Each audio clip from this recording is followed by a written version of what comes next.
So let's be real. Chronic pain is a big business in the medical industry. There's no fortune to be made in getting people off medications, out of pain, and back into living their lives. So instead, the system thrives on symptom management and not actual resolution.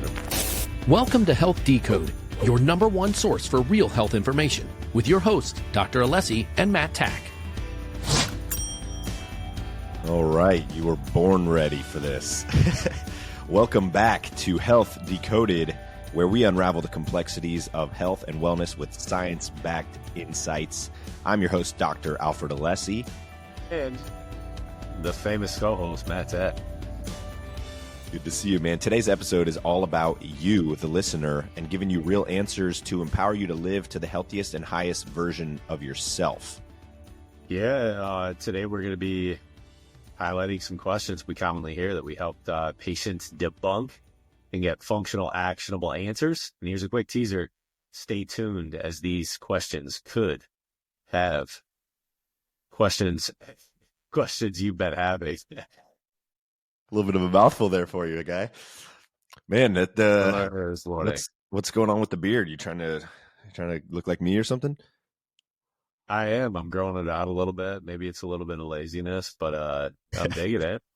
I'm digging it too. It's a good look. It makes you look a little bit like more lumberjacky. The thing is like mine grows straight out. It's kind of weird how that happens. It's like some guys like get that natural curl, and then mine's freaking all wiry and grows straight out. It's weird. Well, it has to get some length first, man. My girls like tell me, they're like, you can't kiss me with your beard, because I'm like, it just goes straight into them like needles. We'll clarify for the listeners, by girls he's talking about his daughters, not like a slew of women that he's kissing. So that's true. I got a lot of girls in my life.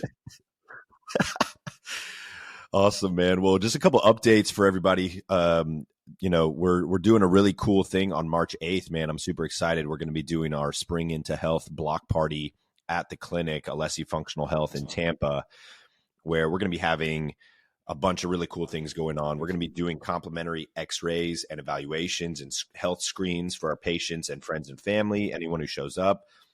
We're going to have tons of free food from some local vendors. We're going to have some local businesses out there displaying themselves. There's going to be a dance fitness class with Jenna from Bands and Booty. There's going to be ideally some other boot camp kind of fitness going on. And then some chair massage from a good friend, Jake Naderman, with Up Leveled Movement. So it's going to be a really cool time. If you're in the Tampa area, March 8th from 9 to 1 p.m., definitely come out. Completely free event. Would love to see everybody out there. We'll have some time slots for the exercise portion as well. So you'll be able to kind of tag in when those come about. So we'll make sure to get those programmed beforehand so that you can sign up for some classes. You can get that booty fit, or you can do some other classes that you might enjoy.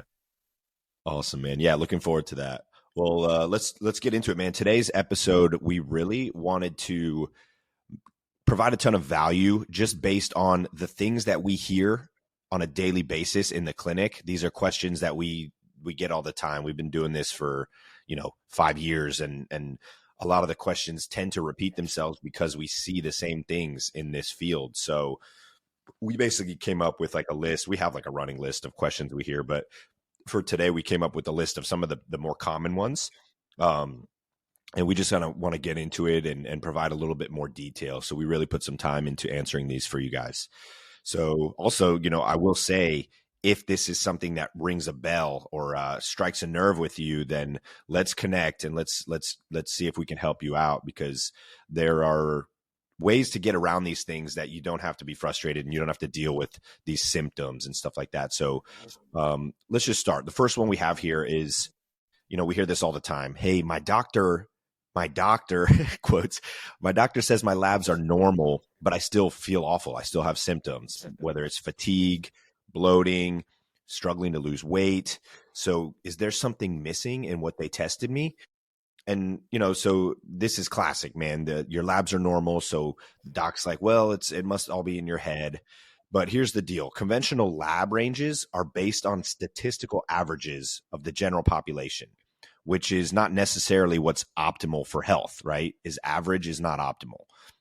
So let's be real. If the general population is increasingly overweight, inflamed, dealing with chronic disease, do you really want to be in that average normal crowd? Probably not, right? If we're talking about what health is and what like thriving is.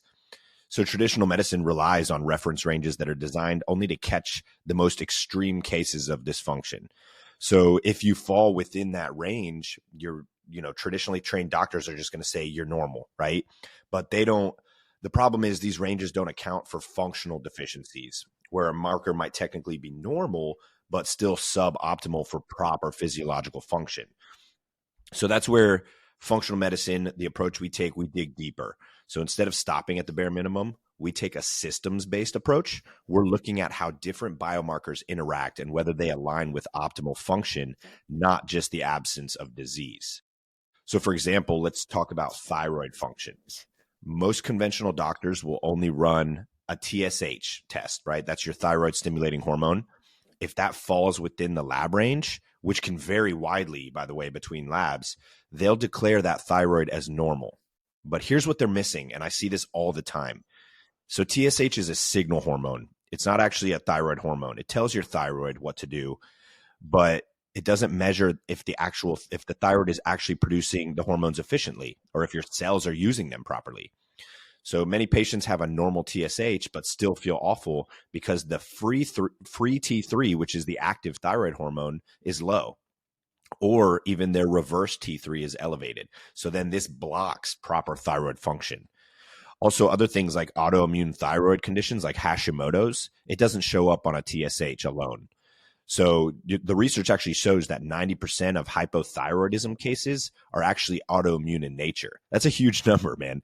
90% of hypothyroid, which is very common, they're autoimmune, meaning the body is attacking the thyroid gland. This is really cool. A study published in the Journal of Endocrinology and Metabolism found that 50% of people with normal TSH still had symptoms of hypothyroidism due to an undiagnosed conversion issue or an autoimmune thyroid disease. So this means millions of people are being told they're fine while they're still struggling with the die-off symptoms of that, which is weight gain, brain fog, cold intolerance, which is kind of a random one, but people have that, and then fatigue. And so this is all because they didn't check beyond the surface. They just looked at the one marker. Another example I'll share is blood sugar and metabolic health. So it's more than just about glucose, right? Another major blind spot in this conventional testing.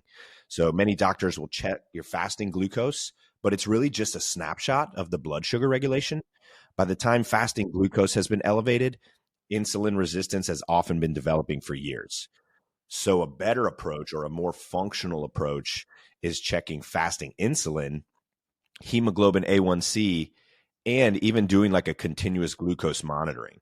So that's where you wear one of those devices that kind of taps into the capillaries on the surface of the skin, and it gives you constant feedback. The technology is really cool. It's Bluetooth to your phone. You can just track it, even alerts you if you get a spike in blood sugar or if you dip. So again, that's a more functional approach. A study in the Lancet Diabetes and Endocrinology showed that 88% of U.S. adults have some degree of metabolic dysfunction. Man, these are all big numbers I'm spitting out here. 50%, 90%, 88%. So, I guess what I derive from that is that the conventional medicine approach just seems to be missing something. If people are going to their doctors and they're still 88% of people have some kind of metabolic dysfunction, right? So we talk all the time about what is lifestyle, what is functional health look like. So, the last one I want to really share is gut dysfunction, and this is often overlooked. So gut dysfunction really is the key to inflammation and chronic disease. Standard lab panels ignore gut health, right? Despite the massive impact it has on metabolism, inflammation, immune function. If you have bloating, food sensitivity, brain fog, your doctor might just give you a label, IBS, and then say, you're on your way, right? But functional medicine is going to look a little bit deeper. So we can do things such as comprehensive stool testing, where we're going to assess imbalances within the microbiome. We can see inflammation. We can see if there's infections, parasites. We can check things like leaky gut markers. So there's a protein called zonulin that actually maintains the strength of the cells, the cell wall in your gut lining. And if there's issues with that protein, we can test for that and see if someone has things like leaky gut. Another thing is things like SIBO, which is small intestinal bacterial overgrowth. A lot of docs don't even know to test for this. And many cases of IBS are actually an overgrowth of bacteria in the small intestine that's then causing those symptoms. So really the bottom line, man, is if your labs are normal, but you feel like trash, it's time to look a little bit deeper, right? Something's being missed. So just because a number falls inside this arbitrary range doesn't really mean your body's functioning optimally. It just means you're in the same state as everyone else, which is probably suboptimal health, right? So getting a second opinion, not just a quick glance, is going to be a better take. And conventional medicine often just waits until a disease develops before really acting. Whereas functional medicine, we're preventing disease. We're going to optimize health and ensure that you actually feel your best, not just not sick, right? So that's I know that's a mouthful, but I really think for when we hear that question, that's the route we need to take. Yeah, that's like such valuable information too, in terms of how you can be the educator of your health. And when you go to a standard general practitioner, which many of our friends and a good friend of mine, Jason, is the exact same thing, right? He is showing precursors to just chronic pain. He's trying to figure it out, but his GP had no idea. So he's like, look, I can't help you. And so dealing with that root cause is an understanding of like, does he have fundamentally what do his labs look like? And then fundamentally, how can we identify some of the things that you just mentioned? But, just kind of bringing it back home, I've been dealing with chronic pain for years. And even when I didn't know, right, you don't know what you don't know, how was I going to heal my body? And so we did the same thing, a couple of years ago, I think at this point, maybe it was like last year, we had to dive into what my numbers look like.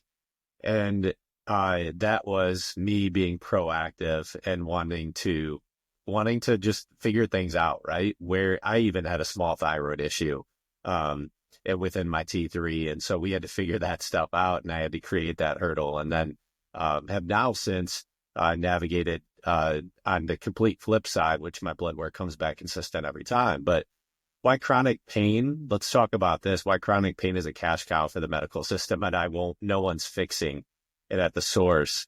So let's be real. Chronic pain is a big business in the medical industry.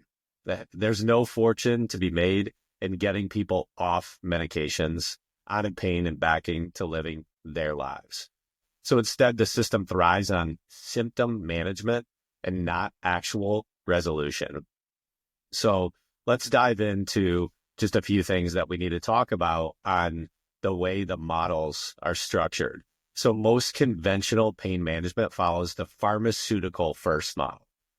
So I'm sure you've seen this when you go into a standard practitioner.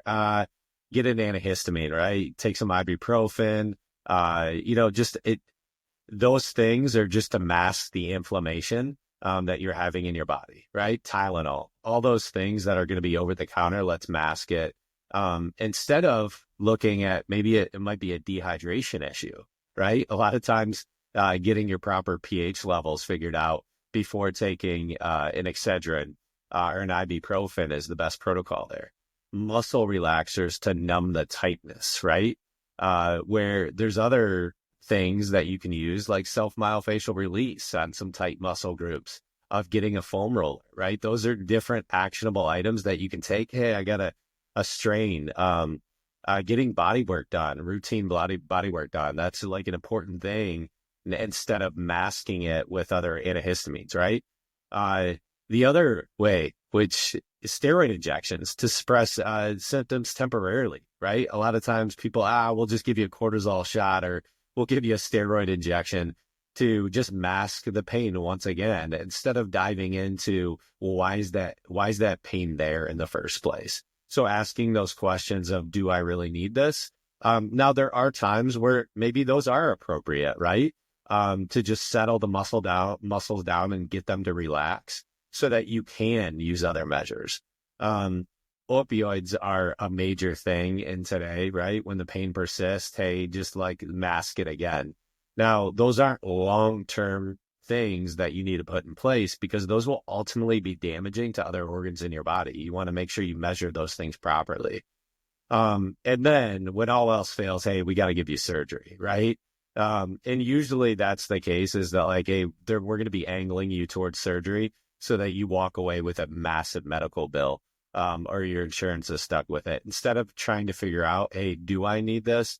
And then what are measures that I could take that potentially could get me out of this and I don't need surgery, right? There are always measures, always better questions that you can ask. So here's the problem. None of these approaches actually fix the root cause. They just slap a Band-Aid on the symptoms and then keeping patients dependent on ongoing treatments, right? I got to buy this again. I got to get more antibiotics, whatever it looks like. But if we look at the science, it's clear that chronic pain isn't just about pain itself. It's about what's driving it. So we always say, ask better questions, get better answers. And the true root causes of chronic pain. So let's dive into these a little bit further. A lot of doctors just flat out ignore these. So chronic inflammation sensitizes pain receptors. Inflammation isn't just a buzzword. It's one of the primary drivers of a persistent pain. And we love adding in these things because people have done the research. So a 2020 study in the Journal of Pain Research found that systematic inflammation lowers the pain threshold. So making the body more sensitive to pain signals. In other words, the more inflamed you are, the more everything is going to hurt. That's just the stress loads that are on your body naturally create more inflammation. So you need to utilize other measures to reduce that pain or that stress threshold to reduce the inflammation in your body.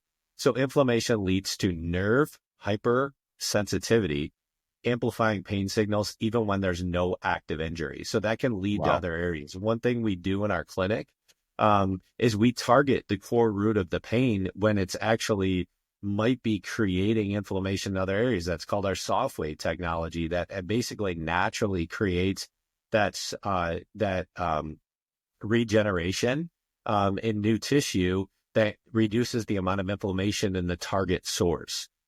So that's a natural way of producing your body's stem cells. And it could be, hey, the shoulder could be indicating a number of other areas, but if you deal with it directly where it's at, it could hinder some other areas. So another thing that we want to talk about is inflamed tissues have poor blood flow and healing capacity, which is why injuries and aches seem to linger indefinitely. So we just want to make sure that the restricted blood flow, hey, how much blood flow are you getting into your body that naturally, that's why we believe in saunas, right? Getting in saunas where you increase your blood flow, which exacerbates, I shouldn't say really exacerbates, but increases the amount of blood flow, which increases the promotion of just healing throughout the rest of your body. And what fuels chronic inflammation? So we go back always to the root cause of like, hey, what are you putting in your diet? One of the big precursors that we like to explain to everything is like, usually it's dehydration that starts out, right? Not people getting enough water throughout the day. You need to drink at minimum really 3 liters of water. I love getting a liter jug and getting about 3 of those in daily. I do believe that liquid IVs and other portions that you can put those in there. Those do have some sugars, processed sugars that you probably don't want to be adding all the time. So you don't want to be continually dumping those in. Just water is a great source. So, but other things that are precursors to this is highly processed diet, right? Chronic stress, poor sleep, a sedentary behavior. So are you eating and sitting down and watching TV, right? One of the things that we've done as a habit structure within our family is we typically eat and then walk, right? That reduces that glycemic spike that you might have from carbohydrates and fats that you've been eating for dinner or lunch. And so just walk, even a 5-10 minute walk really helps and reduces that glycemic spike that you might have. So all things conventional medicine rarely address, right? Like, hey, go for a walk after you eat. That's typically not a question that's asked. Do you walk after you eat? Are you properly hydrated throughout the day? So other things that we want to tap into is just poor movement mechanics and postural dysfunction that destroy joints. So most people don't injure themselves in one big catastrophic event. Instead, chronic pain develops due to years of sitting too much. So that's a weakening of core stability and the shortening of the hip flexors, right? So you'll see yourself, and that's where we kind of come into the clinic and structurally realign that, is to really elongate those hip flexors so you don't have any type of anterior flex. Repetitive faulty movement patterns, like walking with poor gait mechanics. One of the things that our friend Jake is that for years I was running incorrectly, right? I wasn't running where the outside of my toes roll in. And so even though it's a nerdy way to look at things, there was one of the things that I even had to look at of how I was running, and how I should properly be laying my feet, and I should be bowing my toes forward and landing on my toes and letting my heels come down softly. So even a running pattern is really important because usually people strike with that heel first, right? So those are the things to ask yourself as far as how am I walking, right? Are my legs like bowed in? How can I work on my abductor? I might have an abductor complex where my just knees are tilting in a little bit when I'm walking. So those are just some of the things from a walking standpoint, how important that is. And then ignoring muscle imbalances leading to improper joint loading and excessive wear and tear. So to explain this a little bit further, when you're ignoring your muscle imbalances, those are just some of the things that have triggered from you maybe sitting throughout the day, you becoming a little bit more shelled and rolled with your shoulders because you've been kinked up and dialing on a keyboard for a number of years. Your neck is actually loaded a little bit forward, which creates muscular imbalances in your delts and your neck and the cervical region. And you're all crunched up, right? What does that do? That tightens up your whole body. So your stress load is so much more increased, and you have all these imbalances. And until you rectify those, that stress will lead to diseases, right? And so that's the importance of just getting that relaxed state, of making sure you have spinal realignment, both in the hips and in the cervical region. But here's the catch. So we don't want to just sit here and obviously dog on, Western medicine, but there are questions that you need to ask. So most doctors never assess the biomechanics of your body, right? They won't look at you and be like, hey, the first thing we need to look at is actually your spinal alignment. And the second thing we probably should reduce a little bit of that weight, right? Being honest with people is an important thing. We need to lose weight. We need to get your spine realigned so that you can reduce that stress load. Instead, they prescribe painkillers and tell patients you probably should stretch a little bit more, right? What does even stretch look? What does that mean? Stretch look like, right? Yeah. Which doesn't fix the root issue. So as we dial in the functional medicine approach to actually fixing chronic pain, so here's some mechanics that you can use. If a pain is a symptom, not the problem, then the goal should be to identify and fix the root cause. That's exactly what we do with an integrative approach. Number one, the spinal biomechanics correction. So CBP has been proven in clinical studies to restore proper spinal alignment and reduce chronic pain long-term. So we talked about getting the spinal realignment. That could be through decompression therapy. That could be through a number of different things, but decompression therapy and chiropractic correction, right? Unlike traditional chiropractic adjustments, CBP focuses on correcting posture and movement patterns, preventing pain from coming back. That's one of our, main goals at Alessi Functional Health too, is to allow you to live with a pain-free future, right? It's to educate you through the process. That's our one differentiator, that we think we do the best, the absolute best in the game, is educating you so that you can go out and do it yourself, right? And then we're always here for you. But those things are things that you can use. Soft wave therapy for stem cell activation and tissue regeneration.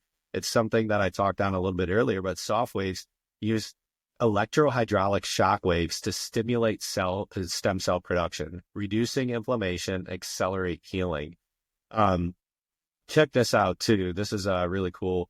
Some clinical trials have shown that soft wave, they've used this quite a bit in Europe too. I like how Europe, usually things follow, right? Europe will, because they have a less restrictive, they're a little bit more forward thinking in terms of like how they're utilizing.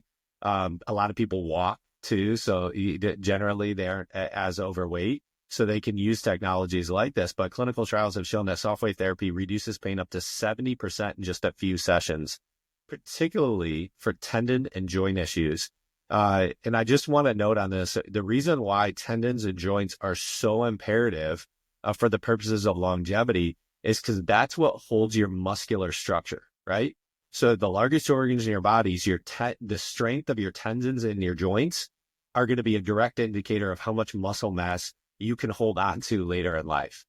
So we need to make sure that we are protecting those and there's not an insane amount of inflammation, right? Anti-inflammatory nutrition to lower your pain markers. So this is where, some supplementation comes in, but mainly it's through whole food sources. But excess omega-6 fatty acids from vegetable oils drive chronic inflammation, right? While omega-3s from wild-caught fish, grass-fed meat lower it, according to the Journal of American College of Nutrition in 2018, that study.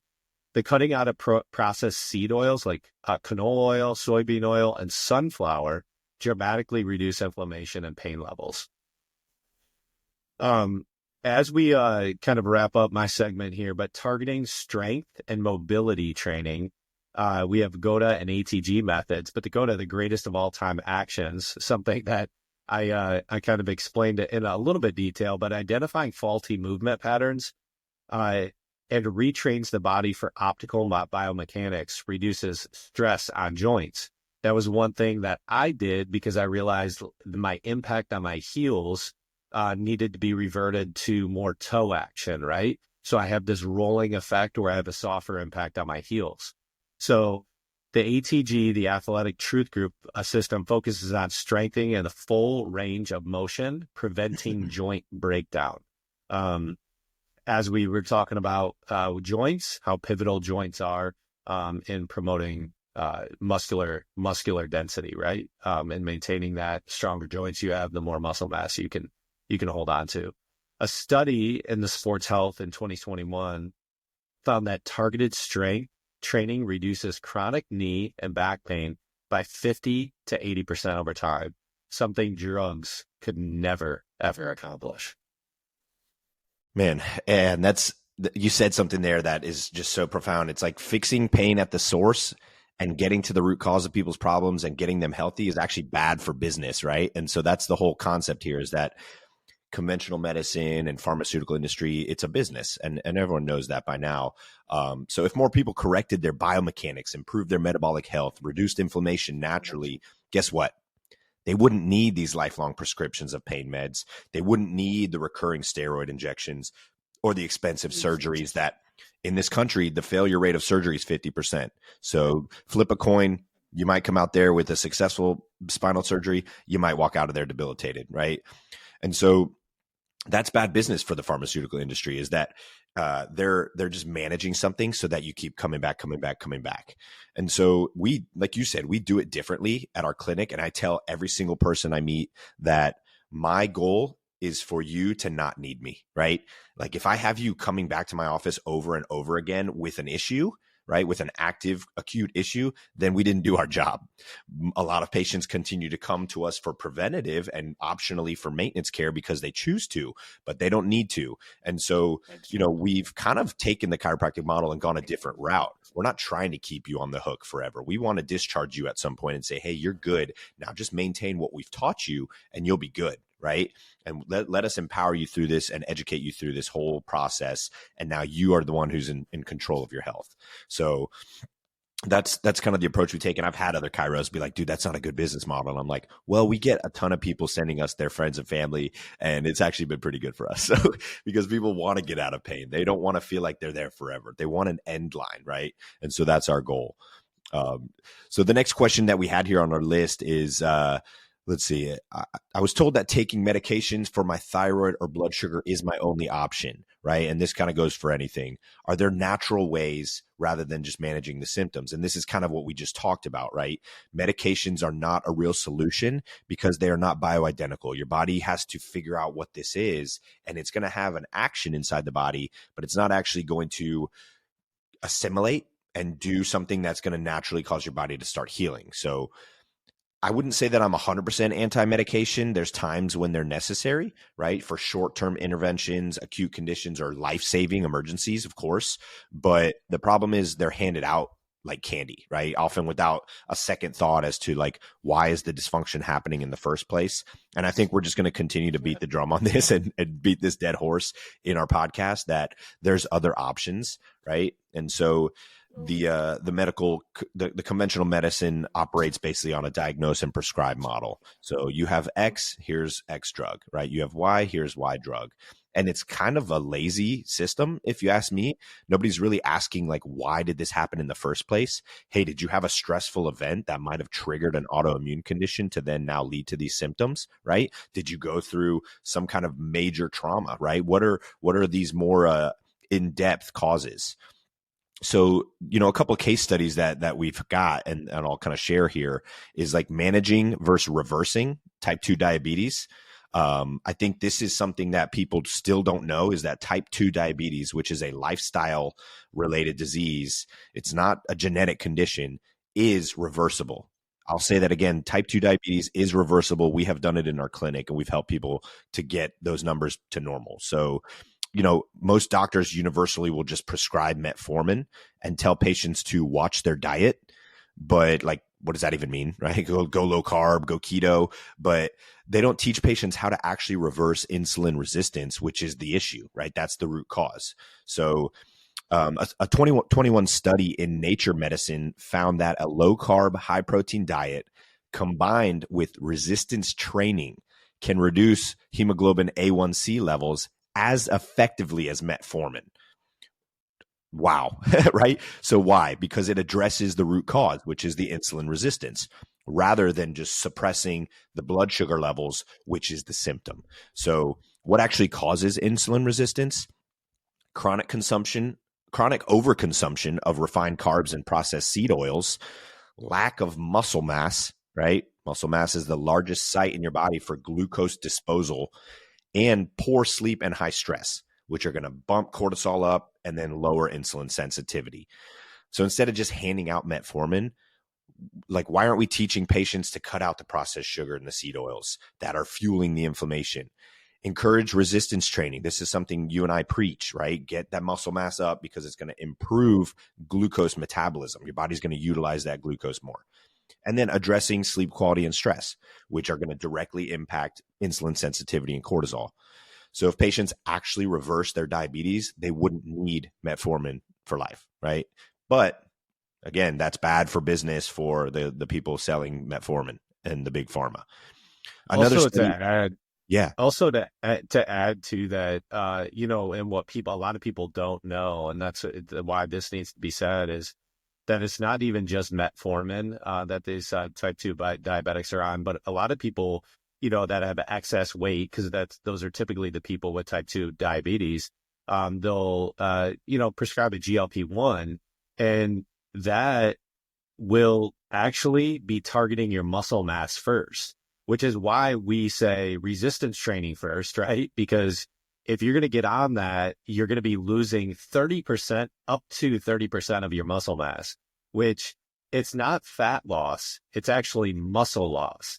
And so when you combine those things, it's actually not the greatest precursor for what longevity looks like to you, because you're losing so much muscle mass in that time. What you want to do is be targeting that fat first, right? Lose the fat while you're gaining the muscle. And then over time, with a level of consistency and resistance training here, I like getting into what it should look like at minimum of 3 days a week for 45 minutes. That's what resistance training should look like for a type 2 diet. Yep. And so to expand on that, go listen to the last episode we did about weight loss and we got super into the weeds and deep. We did a deep dive on everything you just said there. So that's a good summary. So, kind of to wrap up this question, like medications should not be used as a lifelong thing. They should be a bridge between acute, right, emergent kind of thing to get you back to then lifestyle. So medications can be a useful tool, right? But they're never the only tool. So I'll let people need to know that, right? There's other options, but again, temporary. So you're just putting a Band-Aid on a bullet wound sometimes, right? So this is exactly why we take functional medicine approach to look deeper, because the goal isn't to keep you dependent on drugs. The goal is actual health restoration. And so, again, like it's not the best business model because we're giving you healthy, we're giving you the answers, and now you can do it on your own. But we're not in the business of taking people's money and keeping them sick. We're in the business of empowering and changing the world really through an impact that's going to be passed down through generations ultimately. So here's question number 4. I eat well and exercise, but I still have some gut issues, inflammation, and brain fog. Could hidden toxins, food sensitivities, or stress be the missing link? So your gut is the command center of your health. You have to understand that. It's going to dictate everything. It's going to have a neurological release to your brain. All those things are going to be dictated from your gut. In fact, they say your gut is actually your first brain. Yeah, that's going to actually show you everything that else is that's going on. So you want to make sure when you have more of an alignment with your gut, you're going to have you're going to have a deeper spiritual sense. You're going to have more cognitive release. So make sure these are the things that you want to be putting in place. So the gut isn't just about digestion. It's about the command center for your immune system, brain function, metabolism, and even mood. If your gut is off, everything is off. You know it. But here's the problem. Most people don't realize they have gut issues because they don't always show up as bloating or stomach pain.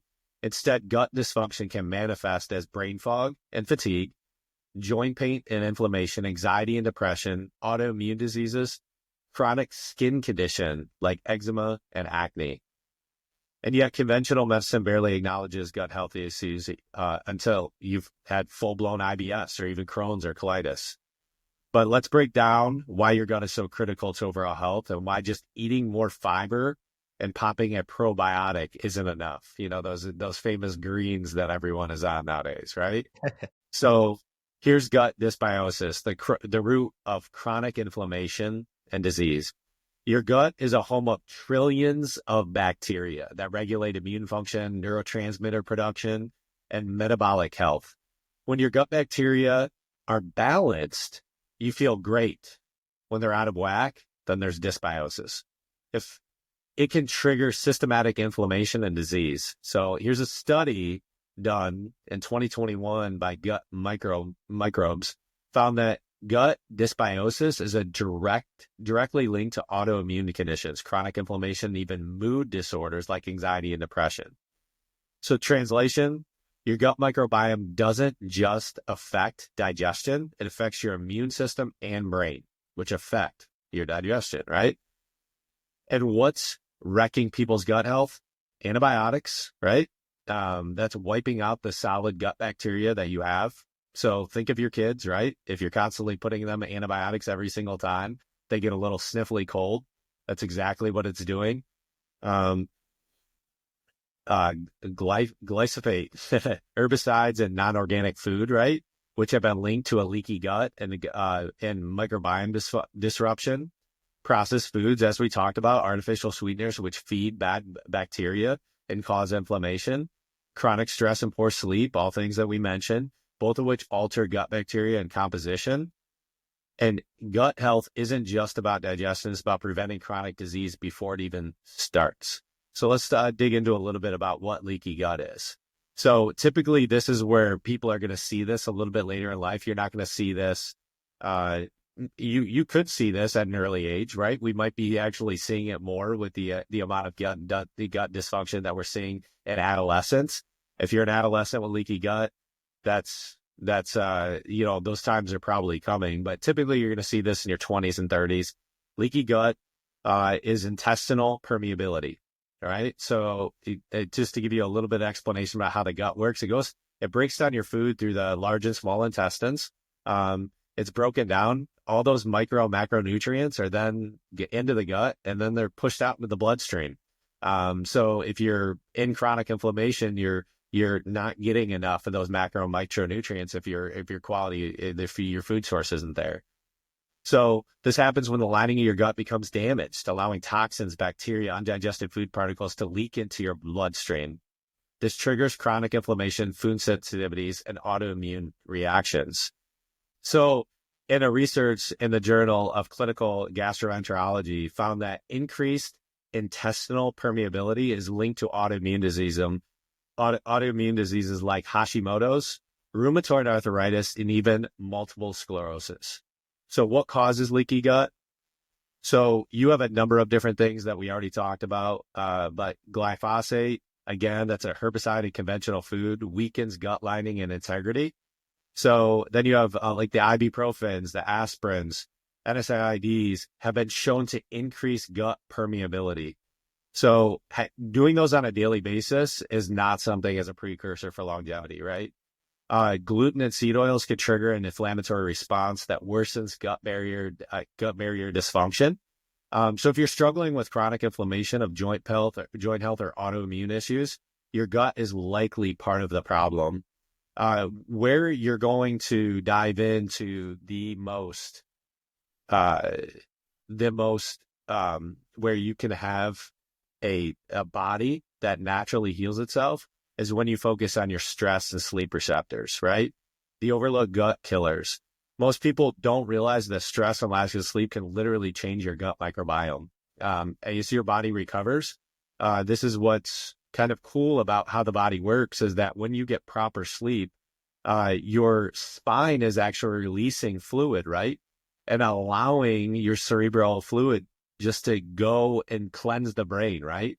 And so you get a therapeutic sleep, which indicates everything else in the body. So if you're not getting proper sleep, your brain is not getting the proper nutrients that it needs to potentially reduce the amount of inflammation in the body, particularly in the gut. So they're all interconnected. High stress levels increase cortisol, which directly impacts gut bacteria and increases gut permeability. Decreased digestive enzyme production, leading to bloating, reflux, and nutrient malabsorption. This is important because what people don't realize is that when you have a backup and you have heartburn, you have indigestion, that typically is because you have not enough enzymes within the stomach, right? So you want to make sure that maybe that you can incorporate some apple cider vinegar or various things that have more digestive enzymes built up so that you're aiding that into the production of the breakdown before it gets into the large and small intestine, right? Fuel cravings for processed food, sugar, further reckoning of gut health. So the gut-brain connection is very real. And if your nervous system is constantly in flight or fight mode, your gut health will eventually suffer.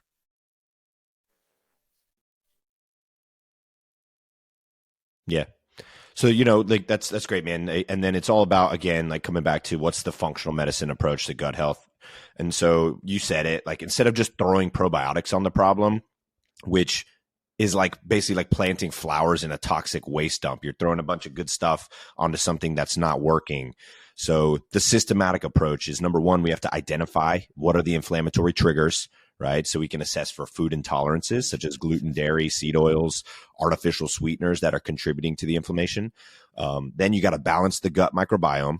We can check for stool tests. We can see if there's dysbiosis, SIBO, candida overgrowth, parasites, toxins, and then find out what those are and now reduce that toxic burden. So, if there is glyphosate exposure, heavy metals, mold, how do we get those out? And then heal and rebuild. So we use a combination of elimination dieting, fasting, anti-inflammatory nutrition, gut healing nutrients, some of the best like glutamine and collagen, and then lifestyle changes to restore gut health from the ground up, right? It's all about lifestyle, because if you can create something that is foundationally part of your lifestyle, then you can do that forever, right? And so a healthy gut is going to equal better metabolism, brain function, immune system. But most doctors are just completely ignoring this now. So unless you're dealing with full blown digestive stuff, they often just kind of dismiss you as, again, IBS in air quotes. So if you're dealing with chronic inflammation, brain fog, weight issues, autoimmune symptoms, your gut is the first place to look, because if your gut is off, everything else will be off, right? So last question before we wrap up. This is just one I really, really want to drive home is, and to say it in a nice way, right? If your doctor is dismissing you, or if your doctor is not listening to you or telling you that it's in your head, get a different doctor. Get a more functional doctor who's going to sit there and take the time to understand what your problems are. So this is something we hear a lot, right? It's every time I bring up alternative treatments like functional medicine or hormones balancing or gut health, my doctor doesn't take it seriously.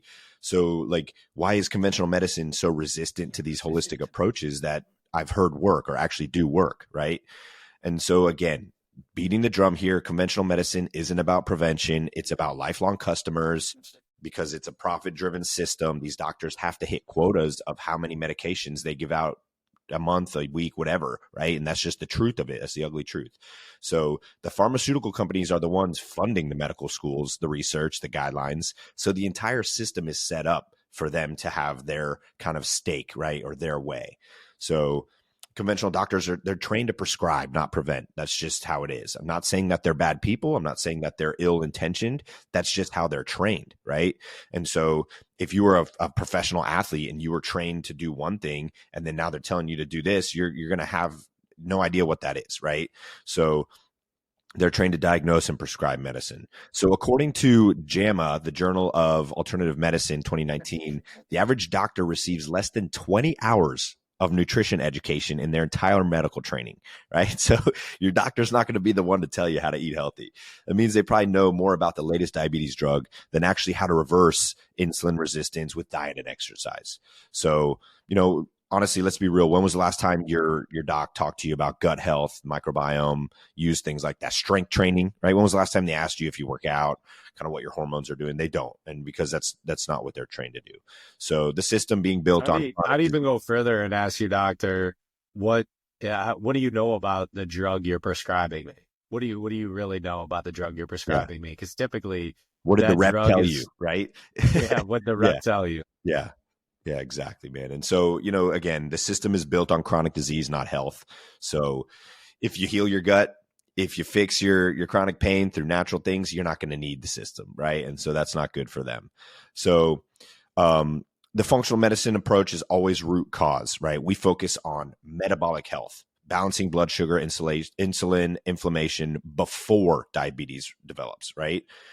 Hormonal health, supporting the thyroid, adrenals, sex hormones naturally, instead of just prescribing synthetic hormones, which, bioidentical hormones can be helpful. And I think there's a time and a place for those, but they shouldn't be the first, and you got to use them wisely as well. And then obviously, this is a big one, man, biomechanics and movement, right? If you can correct someone's posture, the way their body moves before the chronic pain sets in, you're going to eliminate the need for things like over-the-counter NSAIDs, which so many people just eat like candy. And then obviously focusing on gut and immune health function. So the bottom line is the system doesn't want you to be healthy, but we do. We want you to be healthy. We want you to thrive. So conventional medicine isn't interested in those solutions. But if you want Band-Aids, right, if you just want to cover it up, and this is the weirdest thing, man. We see this a lot, actually. Some patients come in and that's really what they want. They're like, dude, I just want to be out of pain for a little bit. Let's just give me a couple of things. And I'm like, hey, we can do that. If that's ultimately what you want, I'll serve you in that capacity. But we always educate on why long-term correctional things are best. And that's how you can maintain long-term. So that's what functional medicine is. Love it. This is a great episode, great education for people just to really understand again, their body, and to ask better questions to get better answers. So we're here for you. I love these questions that are coming through, but the truth is, real health isn't about coming from a prescription pad. It comes from understanding your body, identifying the root cause of dysfunction, and making lifestyle changes that can actually create long-term vitality. Yes. And if that makes us the black sheep of the medical world, so be it. Because the people getting the real results in our clinics, the ones ditching medications, reversing chronic conditions, and actually feeling better, aren't the ones following the mainstream script, right? They're the ones rewriting it. So let's keep decoding health one truth at a time. Beautiful, man. A great finish there. I love that. Awesome, man. Well, thank you so much for joining us today. We hope this helped. If you have found yourself with these similar questions, if you're curious, please reach out to us. We would love to hear from you. You can go to our website, alessifunctionalhealth.com. You can book an appointment, a consultation with myself or one of my team members, and let's start digging into what's going on. Let's try to find you some answers and then give you some real health solutions. As always, if you like the episode, please share this. Please subscribe. That's how we can expand and we can reach more people. And go, again, alessifunctionalhealth.com, go to resources, sign up for our newsletter. That's how you'll know what's going on in our clinic. Awesome event going on March 8th in Tampa, Florida at Alessi Functional Health. It's going to be a health fair where we're going to do a ton of really cool things and have a lot of really cool vendors and companies out there sharing in the mission. So thank you so much again for joining us. I'm Dr. Alfred Alessi with my co-host, Matt Tack. Stay curious, stay empowered, and remember, your health is in your hands. Thank you for tuning in to Health Decoded, where we break down the truth about all things health and empower you to take charge of your well-being. If you found value in today's episode, please subscribe, leave a review, and share it with someone who needs to hear this. For more resources and personalized support, visit us at alessifunctionalhealth.com and sign up for our newsletter. To hear your questions answered live on the show, send them to ask@alessifxhealth.com. That's ask@alessifxhealth.com. Until next time, stay curious, stay empowered, and remember, your health is in your hands.